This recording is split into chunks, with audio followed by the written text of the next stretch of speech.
Sahabat Secan, sekarang saya berada di DL Slim and Skincare Clinic yang berada di Duren Sawit, Jakarta Timur.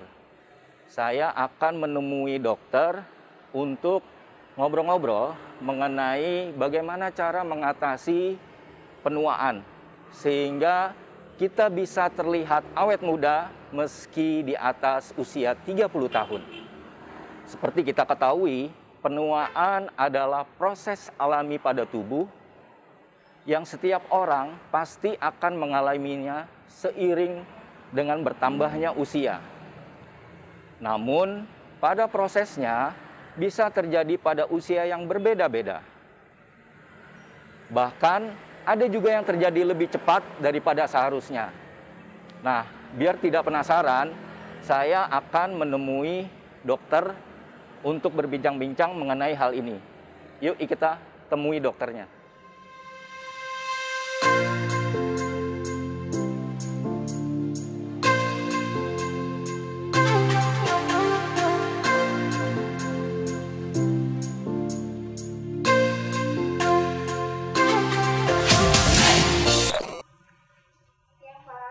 Ya Mbak, bisa ketemu dengan dokternya? Dokter Dedi. Ya benar. Baik. Baik, makasih. Ya.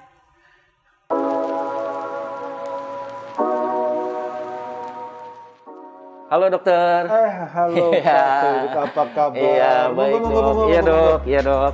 Ya, gimana kabarnya dok? Alhamdulillah baik ya. Iya dok. Alhamdulillah baik juga dok. Ya. Sehat ya. Iya, amin. Nah dok, saya mau ngobrol-ngobrol sama dokter nih. Boleh. Nah, saya ada tema yang cukup menarik yang mungkin banyak orang pengen tahu juga nih dok. Terutama yang usia di atas 30 tahunan. Karena kebanyakan di usia-usia tersebut mereka punya masalah dengan kerutan. Jadi lebih ke penuaan kali dok ya. Betul. Nah, saya mau ngebahas sama dokter bagaimana cara mengatasi penuaan khususnya di usia 30 tahun.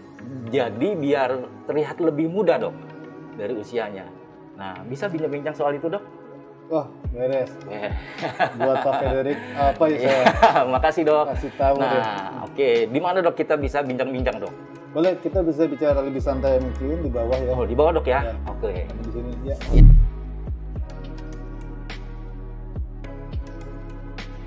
Nah, sahabat Secan, saya sekarang sudah bersama founder dari DL Slim and Skincare bersama dengan Dr. Dedi Chandra. Halo, apa kabar semuanya? Ya, halo dok. Ya.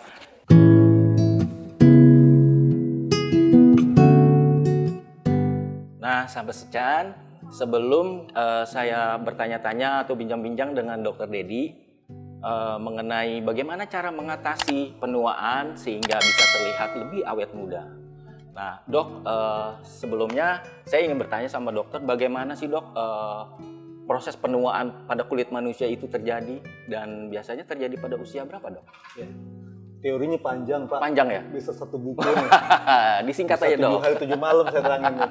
Tapi Ya. saya terangin yang paling terkenal teori ya kan, wear and tear. Jadi sel itu kita pakai terus-menerus, lama-lama dia usang, tidak regenerasi lagi. Nah, apa yang terlihat ya kan pada tubuh secara global ya kan bisa terjadi penyakit-penyakit degeneratif, pikun misalnya dan segalanya.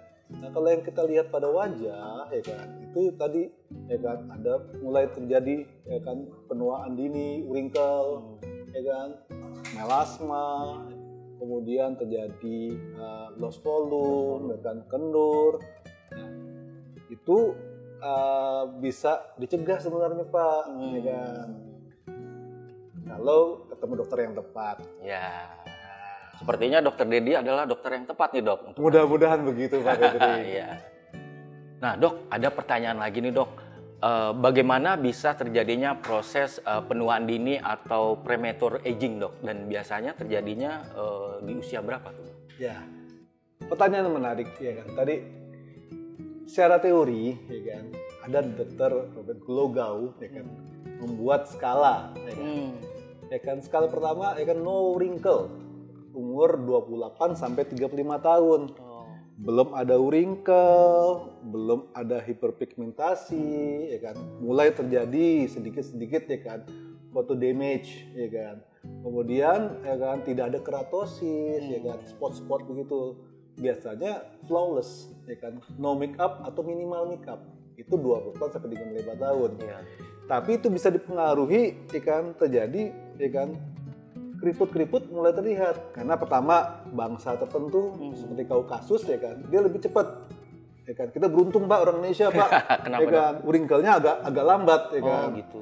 Nah, Kaukasus lebih cepat wrinkle-nya. Kemudian kasus faktor ya, merokok, ya kan, oksidan tinggi, kemudian polusi, pola makan, kurang tidur, ya kan. Itu sangat berpengaruh pada kesehatan kulit kita. Kulit ini adalah menunjukkan tanda kesehatan kita, Pak. Gitu. Itu ada yang bilang, betul nggak dok, ada pernyataan bahwa pria itu bisa lebih cepat penuaannya, proses penuaannya. Itu betul dok? Itu mitos Pak. Mitos ya? Mitos Pak. Oke. Mungkin kalau pada sensusnya, pada ininya, pria lebih cepat duluan Pak. Ya kan? Duluan ya? Iya. Banyak wanita itu lebih bertahan hidupnya. Itu pada sensusnya Pak itu. Nah dok, di bagian tubuh mana aja sih dok akan terjadi timbulnya penuaan itu dok? Ya, biasanya di wajah dan di leher Pak. Lebih spesifiknya lagi ya terjadi pada level 2 nih, ya kan? Dynamic wrinkle, ya kan? Jadi wrinkle in motion, ya kan? Itu terjadi ya Pak, wrinkle di daerah mata, ya kan? Di daerah dahi. Ya kan, kemudian lama-lama, ya kan, ketika dia tidak dirawat juga, ya kan, tidak dicegah juga, menjadi rest wrinkle. Ini fase ketiga. Jadi mau senyum atau tidak, ya kan, dia wrinkle sudah menetap. Nah pada level kedua, ya kan, mulai ada smile line, smile line di sini, ya kan, kita mulai terlihat smile line. Oh ini ada smile line-nya. Nah kemudian di leher sudah mulai ada keratosis, ya kan. Nah itu yang paling terlihat Pak, ya kan, tanda-tanda aging dari skala Glasgow.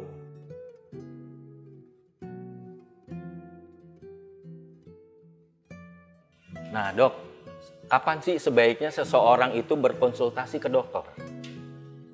Jadi, ya kan, kasus-kasus, ya kan, kulit itu mulai terjadi dari remaja. Ya kan, ada jerawat, komedo, mulai ada kekeringan.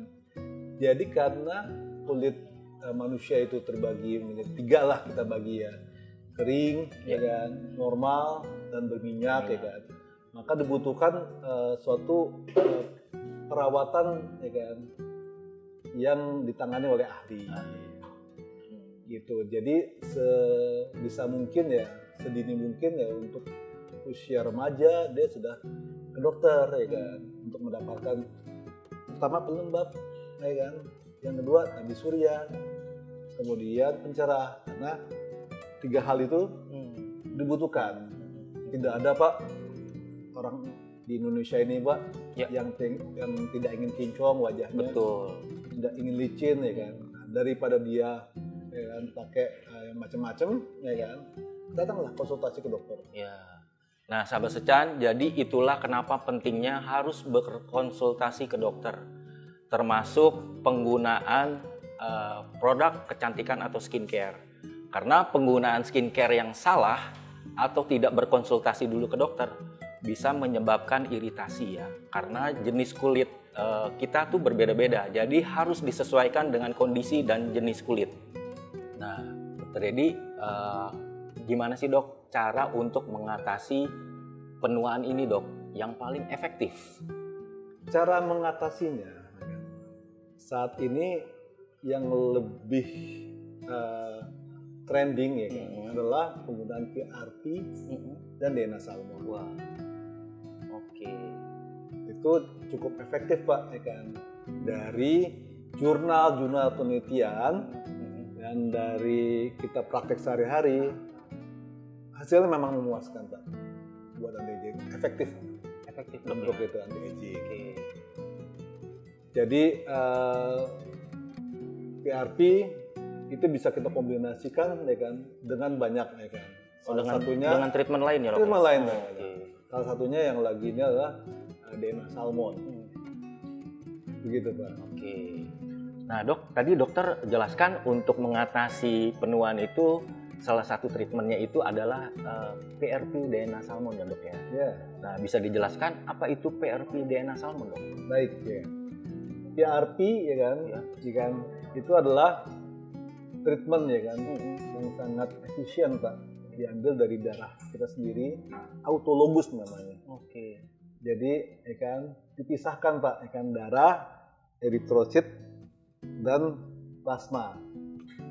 Nah, plasma inilah yang namanya PRP, plasma rich treatment. Ya.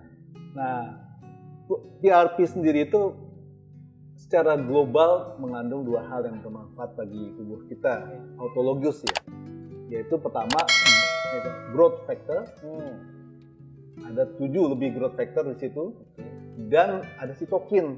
Bapak tahu dong lagi ngetop-ngetop sitokin kemarin ya kan, sebagai antibody.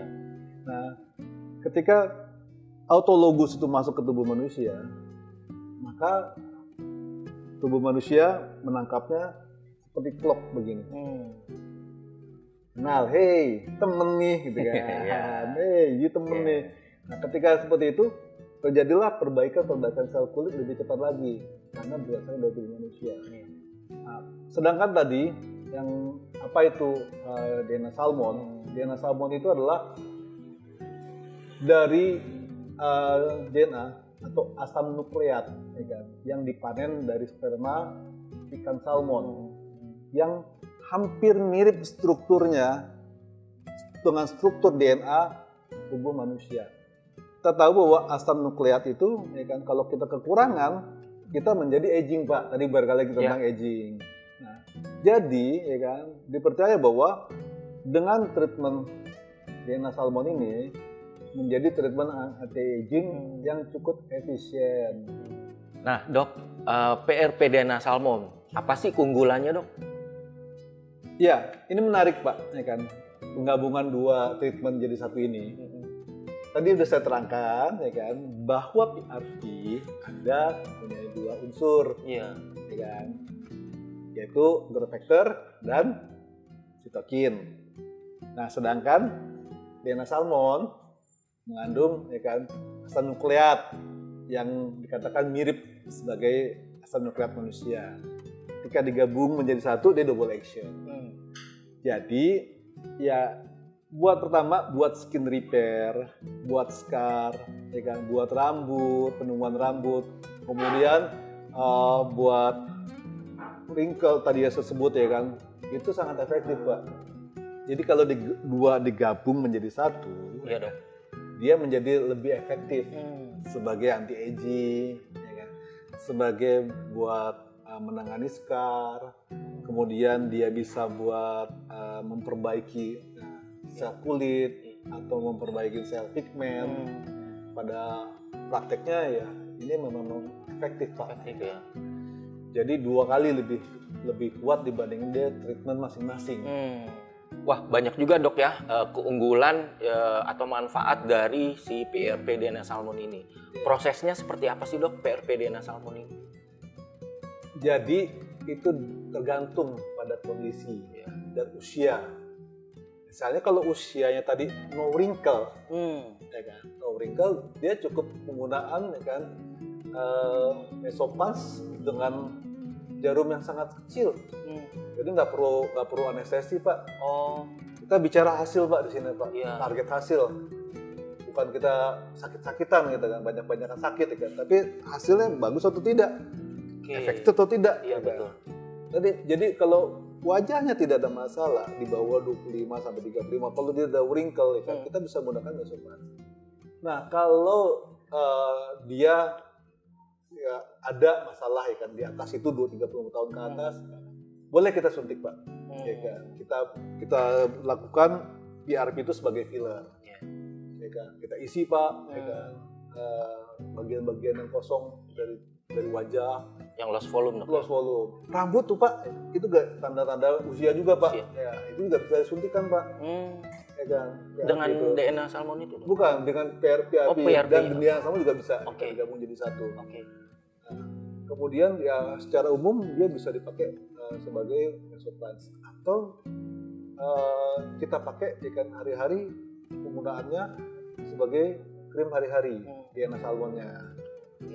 Kenapa? Karena dia ada asam nukleat dan ada agengininnya. Bila dia dipakai hari-hari, dia ada anti wrinkle-nya di situ, cukup efektif. Ya. Nah dari proses PRP DNA salmon itu bisa terlihat hasilnya berapa lama tuh dok? Seketika. Seketika dok ya? Seketika. Oh. Gitu. Berapa tuh dok seketikanya? 10 menit, 15 menit? 15 menit. Oh 15 menit. Ya. Nah sahabat secan 15 menit bisa terlihat hasil dari PRP dan DNA salmon. Ya. Jika kalian bisa datang ke DL Slim and Skincare di sini ya dok ya. Oke. Nah dok, setelah seseorang atau pasien melakukan PRP DNA salmon, hasil yang bisa terlihat atau yang bisa dirasakan seperti apa dok? Tipikalnya Pak, ya kan, efek dari treatment ini, efeknya kinclong habis Pak, skin glass. Oke. Ya, jadi ya dia memantul Pak, ya kan. Kan biasanya kan hari-hari kita pakai masker tuh Pak. Betul. Ntar kelihatan tuh Pak, ya kan perawatan yang kinclong tuh Pak. Wah ini pasti dari dokter dari saya. Itu benar-benar kelihatan dok ya? Bisa. Bedanya ya? Bisa kita buktikan gitu kan, ada before dan after ya. Jadi tidak hanya glowing tapi juga licin dok ya? Licin. Oke.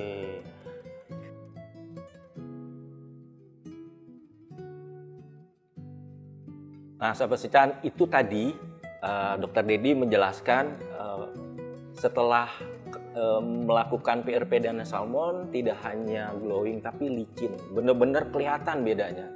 Nah, dok, itu setelah melakukan perawatan butuh touch up atau perawatan kembali kapan dok?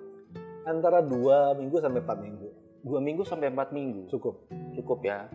Nah, kalau misalnya 2 sampai 4 minggu tidak melakukan perawatan kembali, apa yang terjadi dok?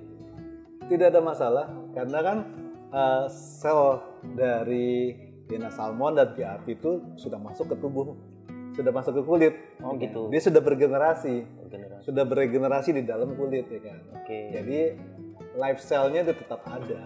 Tetap ada dok ya? Tetap ada. Oke. Kalau untuk daya tahannya itu harus tetap diulang atau tidak ada masalah dok? Ya intinya memang kita butuh maintenance Pak. Maintenance tergantung dari kebutuhan pasien itu sendiri. Gitu. Kalau dia merasa puas dan memang tujuannya sebagai anti aging, emang dilakukan secara rutin. Rutin dok ya. Betul. Oke.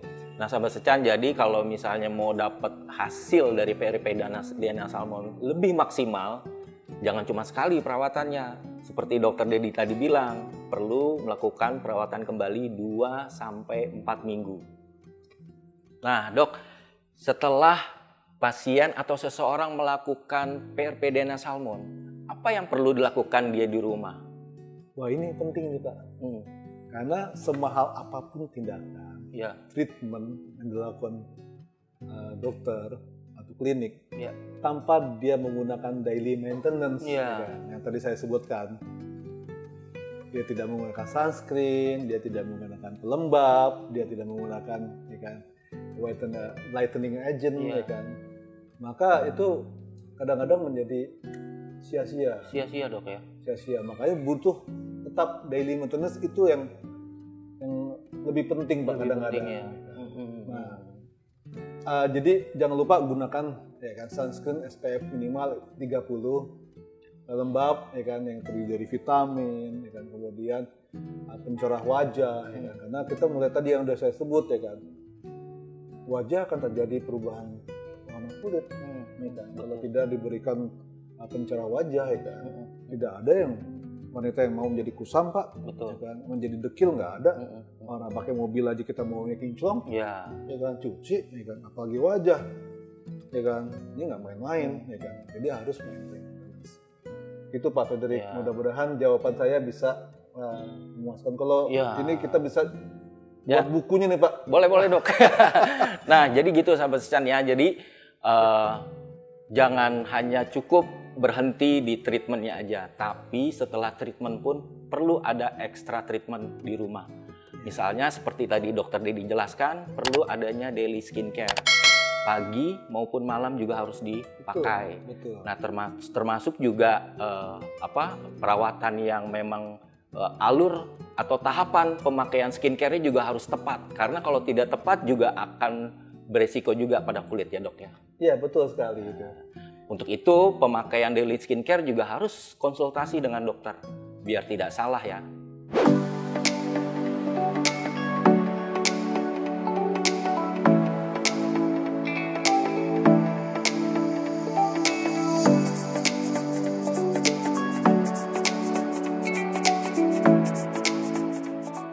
Mbak Elsa ya, silakan duduk. Apa kabar Mbak Elsa?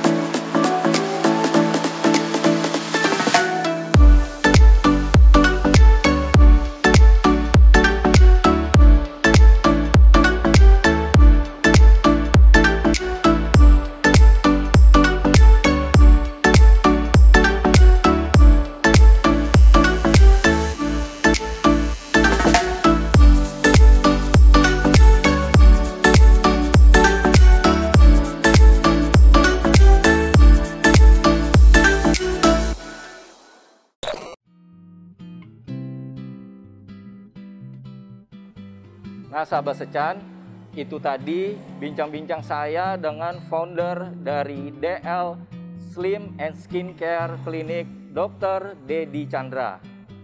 Jangan lupa like, comment, and subscribe channel YouTube Secan Indonesia untuk mendapatkan informasi terbaru mengenai kesehatan dan kecantikan. Saya Fredrik Riopasa, sampai jumpa.